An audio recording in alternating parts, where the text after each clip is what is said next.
Assalamualaikum teman-teman.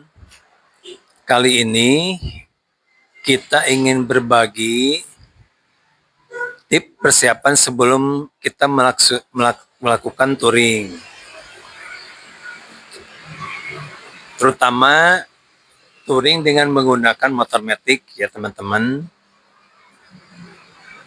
Apa saja persiapan yang harus kita lakukan sebelum melaksanakan touring?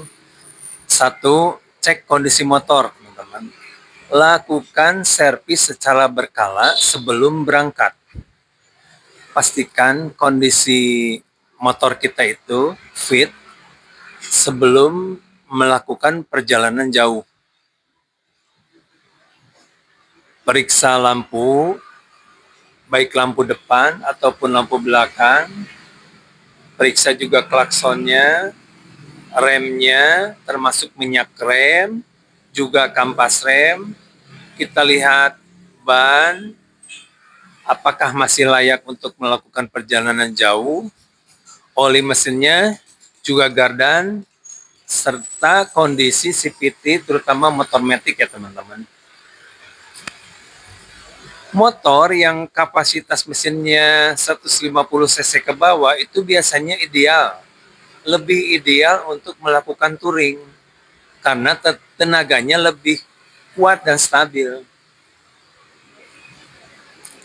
Yang kedua teman-teman, perlengkapan keselamatan ini tidak kalah penting ya teman-teman. Wajib menggunakan helm.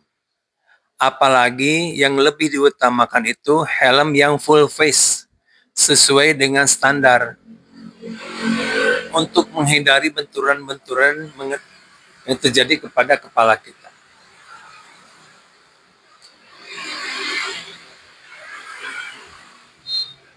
Gunakan jaket yang memadai, yang tebal untuk menghindari angin yang masuk. Sarung tangan, juga sepatu dengan menggunakan kaos kaki, itu juga untuk menghindari angin yang masuk ke dalam tubuh kita.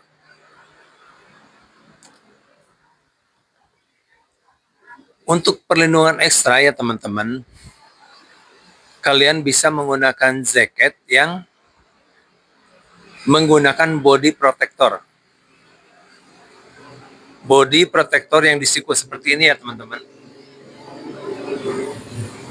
Nah, itu sangat berguna untuk melakukan touring, apalagi dalam perjalanan jauh, bila terjadi gesekan atau benturan yang bisa menyebabkan iritasi pada kulit kita. Ada juga yang di kaki, yaitu yang di lutut teman-teman. Nah, body protector ini ada yang sudah bersatu dengan jaket kita, ataupun ada yang terpisah. Banyak tersedia di toko-toko online juga teman-teman.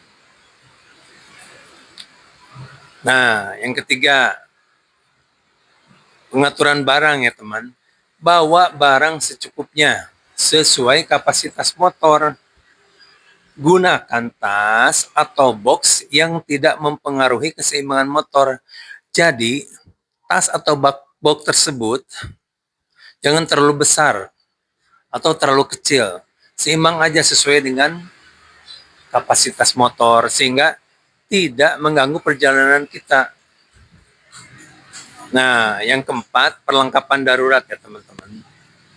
Siapkan alat perbaikan sederhana seperti kunci pas, obeng, tang, dan lain-lain. Yang apabila kita dalam perjalanan ada gangguan-gangguan trouble yang kecil, kita bisa memperbaikinya sendiri. Juga perlengkapan P3 dasar seperti obat-obatan masuk angin, obat sakit kepala, minyak kayu putih, dan sebagainya yang berguna apabila kita berada di tempat yang jauh dari rumah kita. Nih yang keempat teman-teman, rencanakan rute. Rencanakan rute secara matang,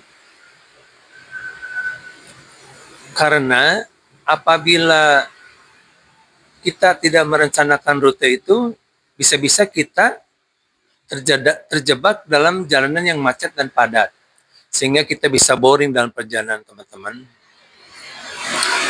Tentukan rute perjalanan dan hindari jalanan yang terlalu padat yang mengakibatkan macet, sehingga itu akan menyebabkan keterlambatan kita sampai ke tempat tujuan. Nah, yang terakhir, teman-teman, berdoalah pada Allah supaya kita dilindungi di dalam perjalanan kita, supaya kita selamat dari awal sampai akhir tujuan kita, supaya kita terhindar dari hal-hal yang tidak diinginkan. Itu yang lebih utama, teman-teman. Apalagi kalau untuk khusus saudara muslim, apabila mendengar azan di dalam perjalanan kita, segeralah hampirilah masjid yang terdekat untuk menunaikan ibadah sholat. Itu yang utama dan penting, teman-teman. Jangan sampai kita melakukan touring tapi kita lalai dalam melaksanakan kewajiban kita sebagai umat Islam. Udah segitu dulu, teman-teman. Mudah-mudahan tips ini bermanfaat dan berguna buat teman-teman. Kita jumpa di lain kesempatan. Assalamualaikum warahmatullahi wabarakatuh.